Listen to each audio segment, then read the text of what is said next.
하나님께서 인간을 하나님의 형상으로 만드셨을 때 우리에게 주어진 아주 값지고 놀라운 하나님의 형상이 하나 있습니다. 사실 우리 인간 안에 있는 대부분의 하나님의 형상은 성경에 나타난 하나님의 성품을 통해 유추할 수 있습니다. 예를 들어 하나님께서는 거룩한 분이시기에 우리에게도 그러한 하나님의 거룩한 형상이 있을 것이라고 생각합니다. 그러나 지금 말씀드린 우리에게 주어진 이 값지고 놀라운 하나님의 형상은 하나님께서 우리 인간에게 직접 말씀으로 선포하여 주신, 그러므로 우리 가운데 얻어진 하나님의 형상입니다. 그 하나님의 형상이 무엇입니까? 바로 리더십입니다. 그 내용이 창세기 1장 26절로 28절에 나옵니다. 하나님께서 이르시되 우리의 형상을 따라 우리의 모양대로 우리가 사람을 만들고 그들로 바다의 물고기와 하늘의 새와 가축과 온 땅과 땅에 기는 모든 것을 다스리게 하자 하고 하나님께서 그들에게 복을 주시며 하나님이 그들에게 이르시되 생육하고 번성하여 땅에 충만하라. 땅을 정복하라. 바다의 물고기와 하늘의 새와 땅에 움직이는 모든 생물을 다스리라 하시니라. 주님께서는 우리에게 다스림의 형상을, 리더십의 형상을 우리 가운데 허락해 주셨습니다. 하나님께서는 인간을 창조하신 이후에 복을 주십니다. 그리고 그 이후에 인간으로 하여금 세상의 모든 만물을 다스릴 수 있는 특권을 허락해 주셨습니다. 이 아름다운 리더십은 세상의 모든 것들과 소통하며 이해하고 배려하며 보호하는 상생과 화목으로서의 리더십을 의미합니다. 이러한 우리 모든 인간들이 이러한 리더십으로 서로 상생하며 서로 화목한 그러한 리더십을 가지고 우리 모두가 살아간다면 바로 그것이 하나님의 나라, 그것이 바로 천국이 될 것임을 믿습니다. 저는 우리 은혜교회가 하나님께서 우리에게 만들어주신 하나님의 형상으로서의 리더십을 가지고 서로 사랑하며 서로 배려하며 서로 헌신하며 아름다운 리더십을 발휘하며 살아갈 때에 우리 은혜교회가 하나님의 나라가 될 줄 믿습니다. 그러한 리더십을 가지고 살아가시기를 바랍니다. 그러나 안타깝게도 타락 이후에 우리 인간이 죄를 짓고 타락한 이후에 우리 인간의 리더십은 아주 형편없을 정도로 훼손되었습니다. 상생과 화목으로서의 리더십이 아니라 탐욕과 그것을 이루는 수단으로서의 아주 저급한 리더십은 지금까지의 인간의 역사를 비극과 불행으로 이끈 장본인이었습니다. 나의 이득을 위해 다른 사람의 손해는 아주 당연한 것으로 여기게 되었고,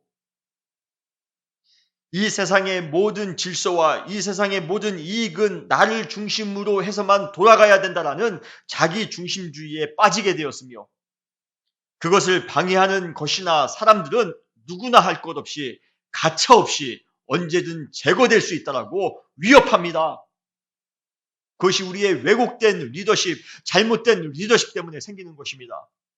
그래서 예수님께서도 하나님의 형상이 완전히 파괴된 인간의 리더십의 형태에 대해서 이렇게 말씀해 주고 계십니다. 마가복음 10장 42절에 보면 이방인의 집권자들이 그들을 임의로 주관하고 그 고관들이 그들에게 권세를 부리는 줄을 너희는 알거니와. 사람을 의미로 주관합니다. 그들에게 권세를 부립니다. 세상의 리더십이 그렇다는 것입니다. 그래서 그러한 리더십으로 말미암아 억울한 사람은 더 억울하게 살아갑니다. 고통받는 피해자는 더 고통받으며 살아갑니다. 어쩌면 아마 이 자리에 계신 분들 중에서도 우리 역시도 이 잘못된 세상의 리더십에 의해서 직접적이든 간접적이든 피해를 보는 중일 수도 있습니다.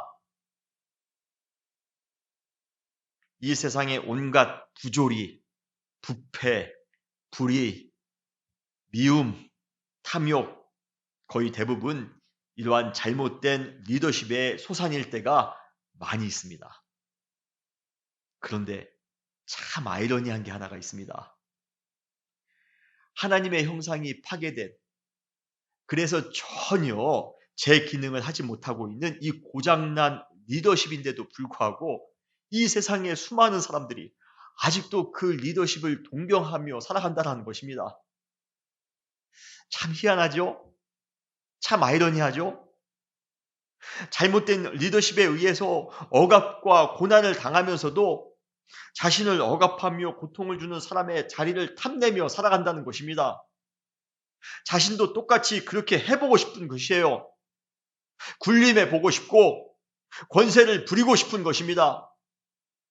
높은 곳에 올라가 아주 큰 권세를 가지고 살아보고 싶은 것이 우리 인간입니다. 이제 높아지기 위한, 아주 커지기 위한 인간의 욕망은 거의 본능과 동일한 수준이 되었습니다. 그래서 이 세상의 모든 인간들은 수단과 방법을 가리지 않고 높아지기 위한 것에만, 커지기 위한 것에만 자기의 인생을 올인하며 살아갑니다. 여러분도 그렇게 살아오셨나요? 아니면 지금도 그렇게 살아가고 계신가요? 누군가 위에 좀 군림해보고 싶습니까? 좀 커지고 싶습니까? 많은 것을 소유하고 싶고, 좀 높아지고 싶고, 많은 것을 얻고 싶고. 여러분 혹시 그러한 사람들이 되기를 바라며 오늘도 살아가고 계신 중은 아니십니까? 초대교회 당시 주님의 사명을 감당하고 복음을 증거하며 살기 위해 예수님의 제자들이 감당했던 희생과 헌신에 대해서 오늘 분은 이 자리에 아마 없으실 것입니다. 그들이 얼마나 큰 희생을 감수하며 복음을 증거하기에 결국은 순교를 한 그러한 제자들도 참 많이 있습니다. 그런데도 불구하고 그런 제자들조차도 과거에는 모든 사람들처럼 잘못된 리더십을 추구하며 살아갔습니다. 심지어 예수님을 만나 그와 함께 동행하는 중에도 서로 높아지고자 하는 경쟁에 빠져 있었다는 것이에요. 오늘 본문 마가복음 9장 34절에 보면 논쟁의 내용이 이렇습니다. 서로 누가 크냐 쟁론하였습니다. 여기에 나오는 누가 크냐? 우리 성경은 좀 비교급처럼 번역이 되어 있습니다. 서로 내가 당신보다 더 커. 그러한 의미로서 생각하기 쉽지만 사실 원어에 보면 이 크다에 대한 최상급의 의미를 가지고 있습니다. 지금 서로 자기가 최고 크다라고 자랑하고 있는 것입니다. 제자들이 초대교회 때 행했던 그 거룩한 모습에 우리는 많이 익숙해져 있습니다. 그러기에 이러한 속물 근성이 철철 넘치는 이 제자들의 유치한 자리 싸움에 우리는 많이 좀 낯설기도 합니다. 좀 익숙하지가 않습니다. 어떻게 거룩한 그러한 제자들이 저러한 속물 싸움을 할 것인가?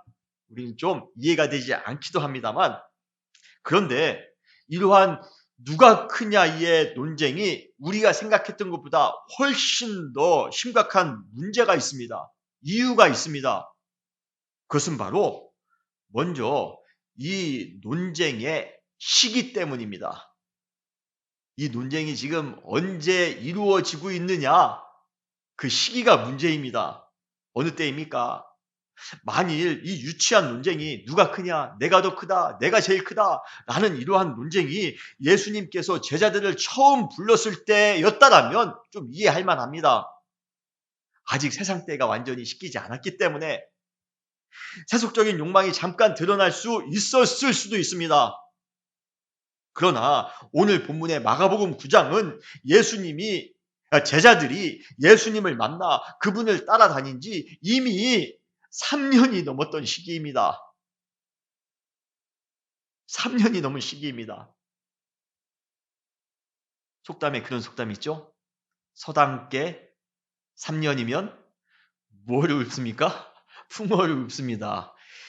여기 강아지 좋아하시는 분들이 많이 계신데 3년 키워보면 정말 강아지들이 풍어를 읊습니까?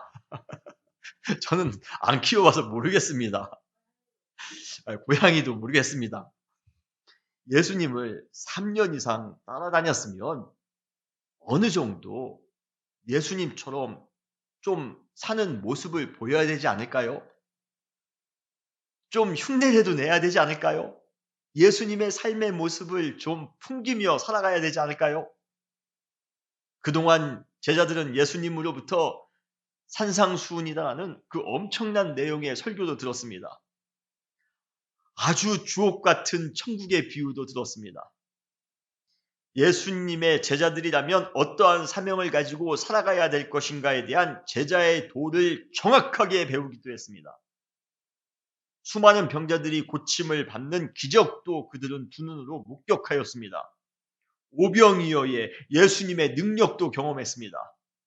성경에 기록되어져 있지는 않지만 아마 그들은 예수님과 3년 동안 동고동락하면서 예수님의 모든 일거수일투족을 아주 가까이에서 보고 배웠을 것이에요. 예수님의 어투, 예수님의 생활 습관, 예수님의 그 삶의 그 품격, 기도하는 방식, 사람을 대하는 방식, 아주 여러 가지를 가까운 근거리에서 보고 배웠을 것입니다. 그러면 풍어를 읊어야죠. 그러면 예수 그리스도의 향기가 드러나야죠. 그런데 그러한 그들이 예수님을 3년 동안 따라다녀 놓고 지금 한다는 말이 서로 누가 크냐? 내가 제일 크다. 내가 제일 클 것이야. 그 논쟁을 하고 있습니다. 그런데 오늘 본문이 시기에 있어서 더 중요한 이유가 있습니다. 단순히 예수님을 3년 동안 제자들이 따라다녔던 그 시기였던 것보다 더 중요한 것은 예수님께서 십자가에서 죽으시기 위해 지금 예루살렘으로 가고 계신 중이기 때문에 그렇습니다. 이제 앞으로 한 달 후에 예수님께서는 십자가에 죽으실 것입니다. 바로 그 시기입니다. 마가복음에서 제일 중요한 단어 중에 하나가 길이라는 단어입니다. way, 길입니다. 특별히 마가복음 8장에서 나오는 가이사리아 빌립보에서의 사역 이후 길이라는 단어가 여러 번 반복해서 등장하고 있습니다. 그런데 그 모두가 다 죽음이 기다리고 있는 예루살렘으로 향하는 길을 의미합니다. 오늘 본문에도 길이라는 표현이 두 번 반복해서 사용되어지고 있습니다. 마가복음 9장 33절에 보면 예수님께서는 아주 의도적으로 제자들에게 이렇게 질문하십니다. 너희가 마가복음 9장 33절에 보면 너희가 길에서 서로 토론한 것이 무엇이냐? 나는 지금 예루살렘으로 십자가를 지기 위하여 그 길을 걸어가고 있는데 너희는 그 길에서 서로 무엇을 토론하였느냐? 34절에 마가는 예수님께서 이렇게 질문하신 이유를 설명하고 있습니다. 그들이 잠잠하니 이는 길에서 서로 누가 크냐 하고 쟁론하였습니다. 심각하지 않습니까? 예수님께서는 지금 죽음으로의 향하는 그 길을 걸어가고 계신데 제자들은 그 길 위에서 누가 크냐에만 관심을 가지고 있습니다. 서로 크다고 지금 난리도 아닙니다. 제자들이 예수님의 죽음을 몰랐기 때문에 예수님께서 그러한 가르침을 안 주셨기 때문에 그들이 그랬을 것이라고요? 전혀 아닙니다. 오늘 본문의 사건이 일어나기 바로 직전 예수님께서는 제자들에게 이러한 말씀을 하셨습니다. 마가복음 9장 31절로 32절, 우리가 33절로부터 읽었으니까 바로 그 앞절이죠. 9장 31절로 32절에 보면 이는 제자들을 가르치시며 또 인자가 사람들의 손에 넘겨져 죽임을 당하고 죽은 지 3일 만에 살아나리라는 것을 말씀하셨기 때문이더라. 그러나 제자들이 이 말씀을 깨닫지 못하고 묻기도 두려워하더라. 예수님이 분명히 가르쳐 주셨습니다. 나 이제는 한 달 후에 죽을 것이야.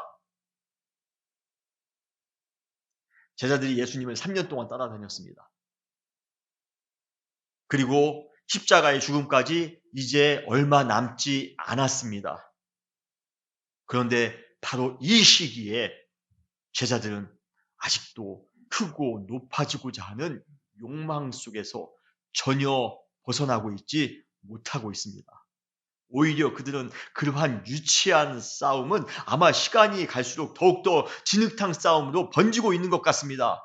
그 다음 장, 우리가 마가복음 9장을 읽고 있는데 마가복음 10장에 보면 10장 35절로 37절에 이러한 대화가 나옵니다. 세베데이의 아들 야고보와 요한이 주께 나와 여짜오되 선생님이여 무엇이든지 우리가 구하는 바를 우리에게 하여 주시기를 원하옵나이다. 이르시되 너희에게 무엇을 하여 주기를 원하느냐 여짜오되 주의 영광 중에서 우리를 하나는 주의 우편에 또 하나는 주의 좌편에 앉게 하여 주세요. 내가 영의정이 되고 싶습니다. 내가 좌의정이 되고 싶습니다.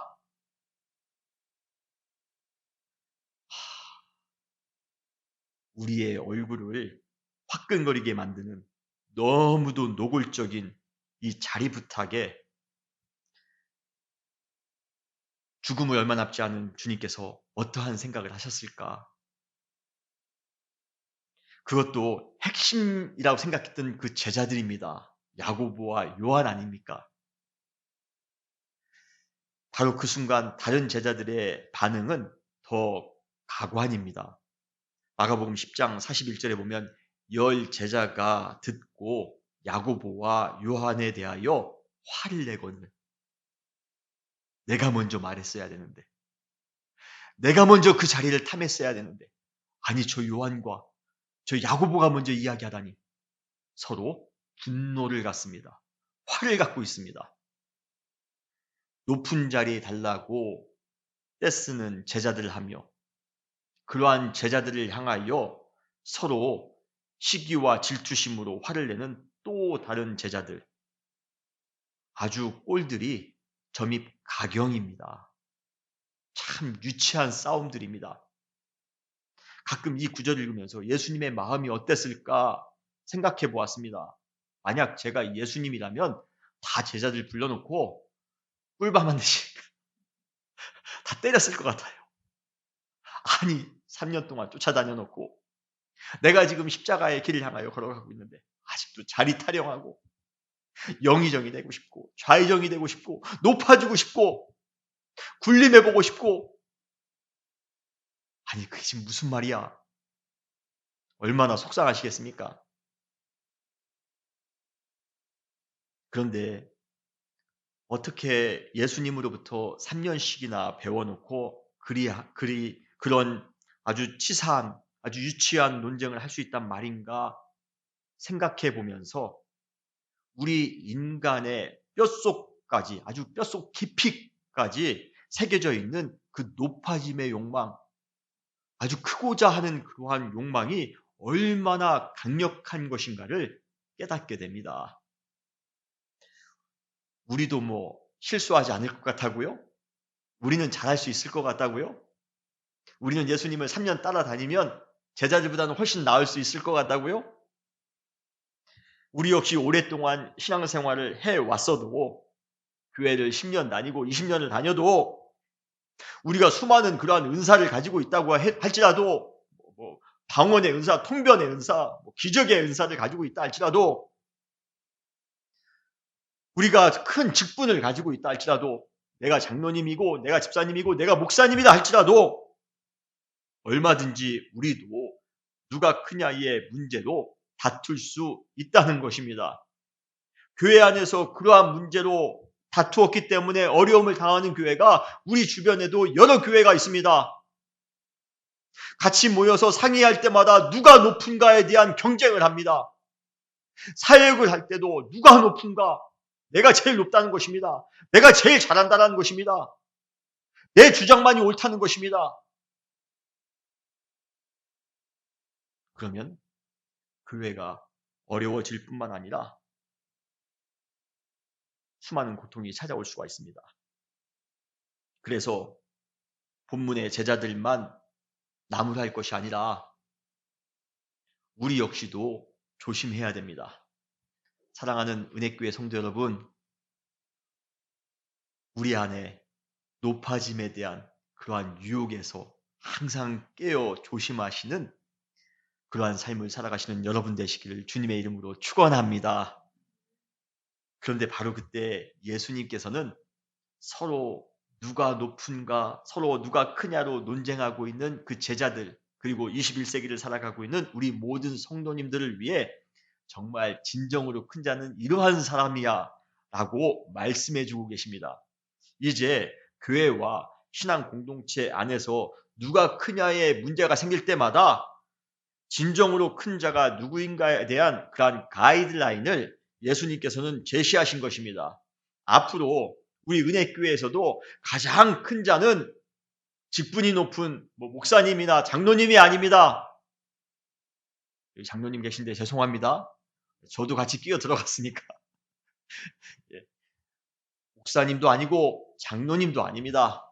돈이 많은 사람도 아닙니다. 사회적으로 잘 나가는 사람도 아닙니다. 유명한 사람도 아닙니다.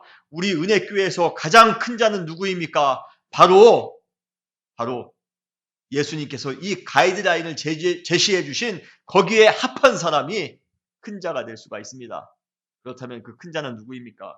첫 번째로 큰 자는 섬기는 자입니다. 다 같이 한번 따라 하실까요? 큰 자는 섬기는 자이다. 오늘 본문 마가복음 9장 35절에 보면 예수님께서 앉으사 12 제자를 불러서 이르시되 누구든지 첫째가 되고자 하면 뭇사람의 끝이 되며 뭇사람을 섬기는 자가 되어야 하리라 라고 말씀하십니다. 참 실천하기 어려운 그러한 명령입니다. 쉽지 않은 명령입니다. 이 구절은 마가복음 그 앞에 보면 8장 35절에 나오는 누구든지 자기의 목숨을 구원하고자 하면 잃을 것이요 누구든지 나와 복음을 위하여 자기 목숨을 잃으면 구원하리라 하는 말씀과 더불어 저는 성경 속에서 나오는 예수님의 가르침 중에서 가장 역설적인 내용이 아닐까 싶습니다. 첫째가 되고자 하면 끝이 되어야 되고 종이 되어야 된답니다. 얼마나 말이 되지 않습니까? 그러나 예수님께서는 우리가 첫째가 되는 조건으로, 리더가 되는 조건으로, 큰 자가 되는 조건으로 제시하신 것이 모든 사람을 섬기는 종이 되라는 것입니다. 여러분, 큰 자가 되기를 원하십니까? 그래서 여러분 재물을 많이 얻고 싶습니까? 좀 유명해지고 싶습니까? 아닙니다. 교회 안에서 큰 자, 하나님의 신앙의 공동체 안에서 가장 큰 자는 종이 되는 사람입니다. 섬기는 사람입니다. 가장 밑에서 무릎을 꿇고 섬기며 살아가는 사람, 그 사람이 교회 안에서, 신앙의 공동체 안에서, 우리 지역 중에서도 마찬가지입니다. 가장 큰 자가 될 수 있음을 여러분 믿으시길 바랍니다. 오늘 본문 마가복음 9장 35절에 보면 섬기는 리더가 되기 위한 아주 두 가지 인상적인 단어가 사용되고 있습니다. 첫 번째 단어는 누구든지입니다. anyone, 누구든지. 이 누구든지라는 단어 안에는 모든 사람이 다 포함되어져 있습니다. 모든 사람이 다 섬기는 리더가 되어야 된다는 것입니다. 정말 힘이 없고 연약한 사람만 섬기는 그러한 종이 되는 것이 아니라 돈이 있든 없든 상관없습니다. 권력이 있든 없든 상관이 없습니다. 지식이 있든 없든 상관이 없습니다. 누구든지 예외 없이 하나님의 보시기에 진정한 리더는 먼저 섬기는 자가 되어야 되는 것입니다. 그리고 두 번째 인상적인 단어는 뭇사람이라는 단어입니다. 뭇사람은 모든 사람이라는 그러한 의미입니다. 우리가 지난주에 나누었던 수고하고 무거운 짐진 자들아 다 내게로 오라 할 때 그 다라는 그러한 단어와 언어에서 보면 똑같은 단어입니다. 섬김의 대상에 있어 차별이 있을 수 없다는 것입니다. 힘이 있고 잘 나가는 사람, 나에게 큰 이익을 줄 수 있는 사람, 유명한 사람만 섬기는 것이 아니라 모든 사람, 그 모든 사람들에 대해 차별 없이 섬겨야 한다는 것입니다. 예수님께서는 이 구절을 마가복음 10장 43절로 44절에 다시 한번 반복하여 말씀하고 계십니다. 너희 중에 누구든지 크고자 하는 자는 너희를 섬기는 자가 되고 너희 중에 누구든지 으뜸이 되고자 하는 자는 모든 사람의 한 사람도 빼놓지 않고 모든 사람의 종이 되어야 하리라. 사랑하는 성도 여러분, 주님께서 우리를 섬기는 리더로, 종 같은 리더로 부르셨음을 믿으시길 바랍니다. 그렇게 안 부르셨으면 좋겠습니까? 이 섬김이라는 설교를 할 때마다 참 아멘 받기 힘듭니다. 다시 한번 제가 하죠. 오늘 사무총회이기 때문에 드리는 말씀입니다. 주님께서 우리 모두를 섬기는 리더로, 종 같은 리더로 우리를 부르셨음을 믿습니다. 한 사람도 예외가 있을 수 없습니다. 우리에게 주어진 은혜의 직분을 가지고 차별 없이 섬기며 살아가시기를 바랍니다. 그때 비로소 우리는 큰 자가 될 수 있는 것입니다. 예수님께서는 이 법칙을 우리에게 요구하신 것으로 끝난 것이 아닙니다. 너희는 큰 자가 되기 위하여 항상 종이 되어야 돼. 그렇게 살아. 우리에게 명령하시고 요구하신 것으로 끝난 것이 아니라 예수님도 실제로 그러한 섬김의 삶을 살아가심으로 진정한 큰 자가 되셨습니다. 마가복음 10장 45절에 보면 인자가 온 것은 섬김을 받으려 함이 아니라 도리어 섬기려 하고 자기 목숨을 많은 사람의 대속물로 주려 함이니라 라고 말씀하십니다. 할렐루야. 모든 사람을 섬기기 위해 이 땅 가운데 오신 예수님, 우리가 그 주님의 삶을 따라 모든 사람들을 섬기며 살아갈 때 우리 역시 진정한 리더, 큰 자가 될 수 있습니다. 큰 자가 되는 것, 영적인 리더가 되는 것, 그것은 우리가 주장한다고 해서, 우리가 논쟁한다고 해서, 추구하고 움켜쥐려고 한다고 해서 되어지는 것이 아니라 모든 사람을 섬기며 살아갈 때 될 수 있음을 믿습니다.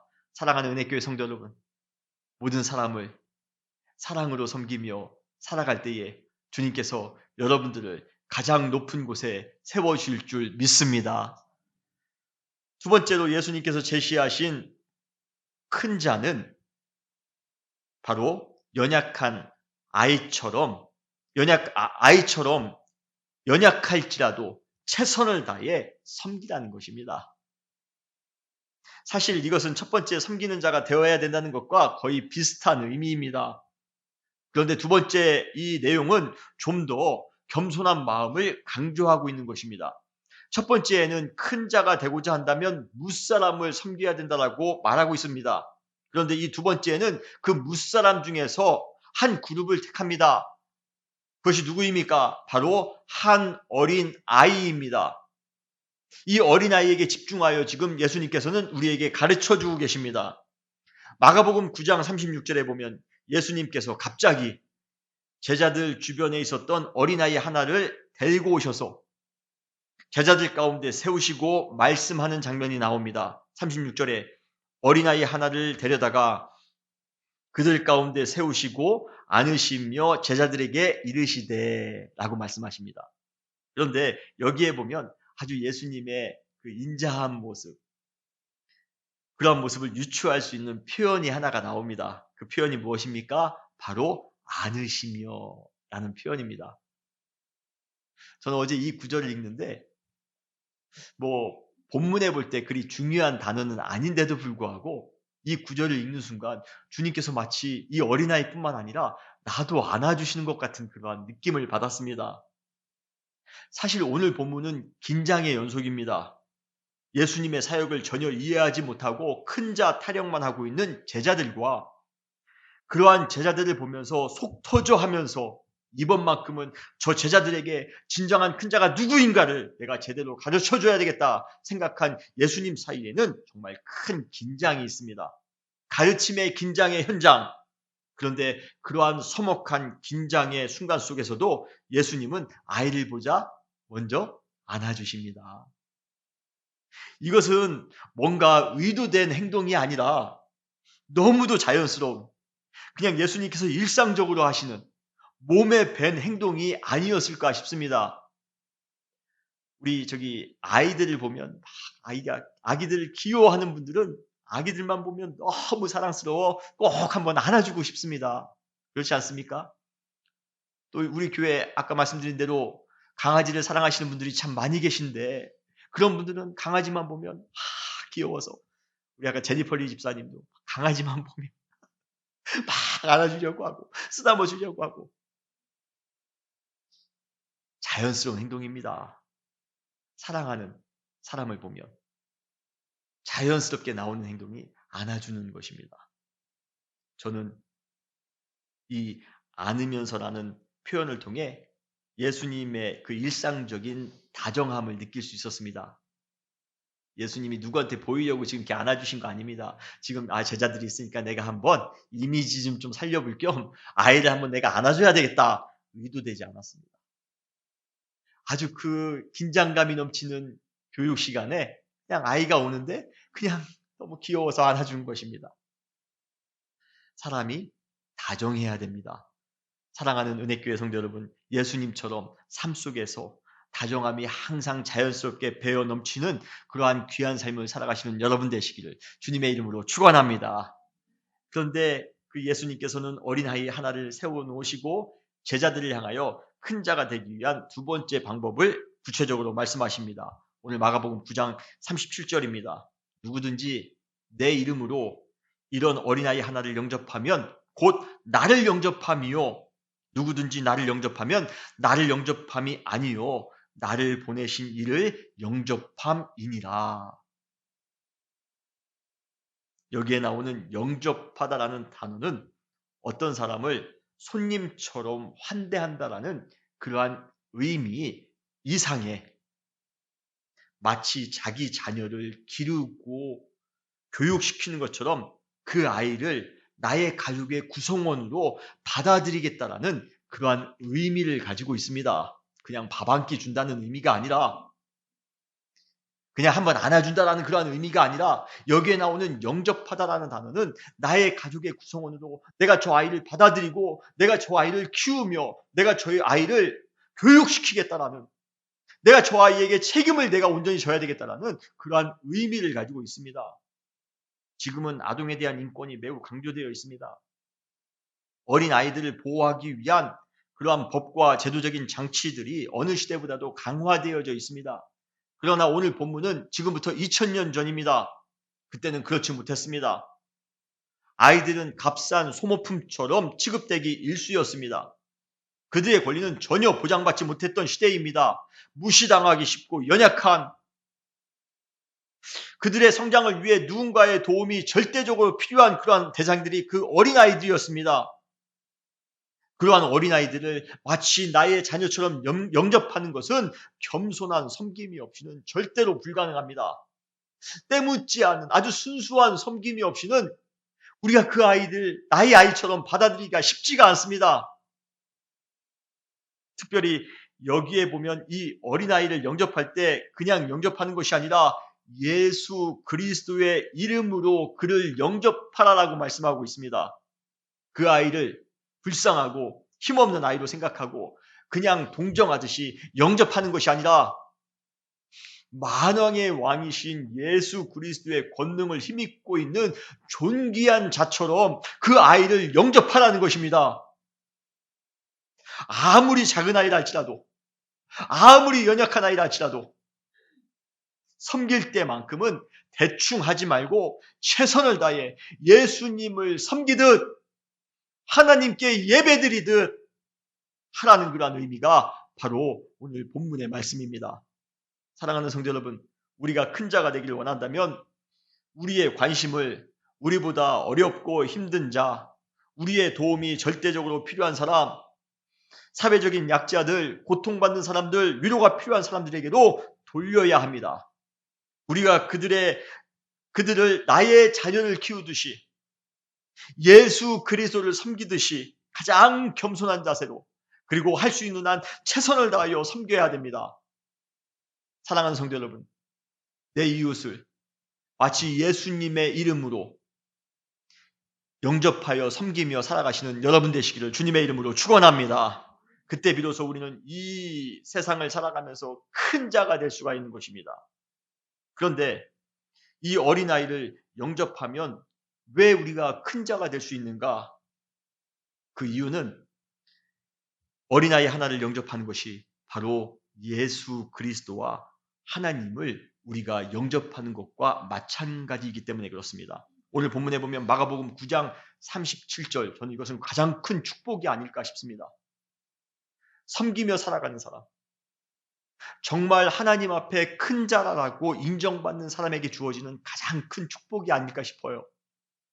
누구든지 내 이름으로 이러한 어린아이 하나를 영접하면 그냥 영접하는 것으로 끝나는 것이 아니라 누구를 영접함입니까? 바로 예수님을, 나를 영접함이요. 누구든지 나를 영접하면 나를 영접함이 아니요 나를 보내신 이를 영접함이다 라고 말씀하고 있습니다. 어린아이 하나를 내 마음 가운데 품는 것은 그 아이 하나 품는 것으로 끝나는 것이 아니라 바로 예수님을 내 마음에 품는 것과 마찬가지입니다. 하나님을 내 마음 가운데 품는 것과 마찬가지입니다. 그 어린아이가 내 마음속에 있을 때 그때 동시에 예수 그리스도도 내 마음 가운데 계십니다. 동시에 천지를 창조하신 그리고 우리를 구원해 주신 하나님도 내 안에 계십니다. 우리가 하나님을 영접하는 순간 하나님께서 우리 안에서 우리의 모든 것을 역사하실 것입니다. 우리 안에 계셔서 우리와 함께 하심으로 우리 가운데 힘을 주시며 우리에게 능력을 주시는 그 하나님이 우리 가운데 함께 하시는데 우리가 어찌 큰 자가 되지 않을 수 있단 말입니까? 그래서 주님은 우리에게 약속해 주신 것입니다. 무사람을 섬기는 사람, 그리고 어린아이 하나라 할지라도 내 이름으로 그 아이를 영접하는 그 사람은 큰 자가 될 것이야. 왜? 그 사람 마음 가운데 내가 함께 할 것이기 때문에 그래. 천지를 창조하신 하나님이, 전능하신 하나님이 너와 함께 할 것이기 때문에 그래. 사랑하는 성도 여러분, 주님이 우리 가운데 함께 하시기 때문에 우리는 큰 자가 될 수 있습니다. 오늘 또 한 번 무사람을 섬기시는 여러분 되시기를 바랍니다. 어린아이라 할지라도 나의 도움이 필요한 사람이라면 그러한 사람을 예수님 섬기듯이 섬기시는 여러분 되시기를 바랍니다. 우리 교회 안에 그러한 분이 계십니다. 우리 지역 안에 그러한 분이 계십니다. 오늘 사무총회가 있는 날입니다. 사무총회에는 내년에 일꾼들을 함께 우리가 나누는 그러한 시간을 갖습니다. 가장 불행한 사무총회는 서로 누가 크냐고 논쟁하는 사무총회입니다.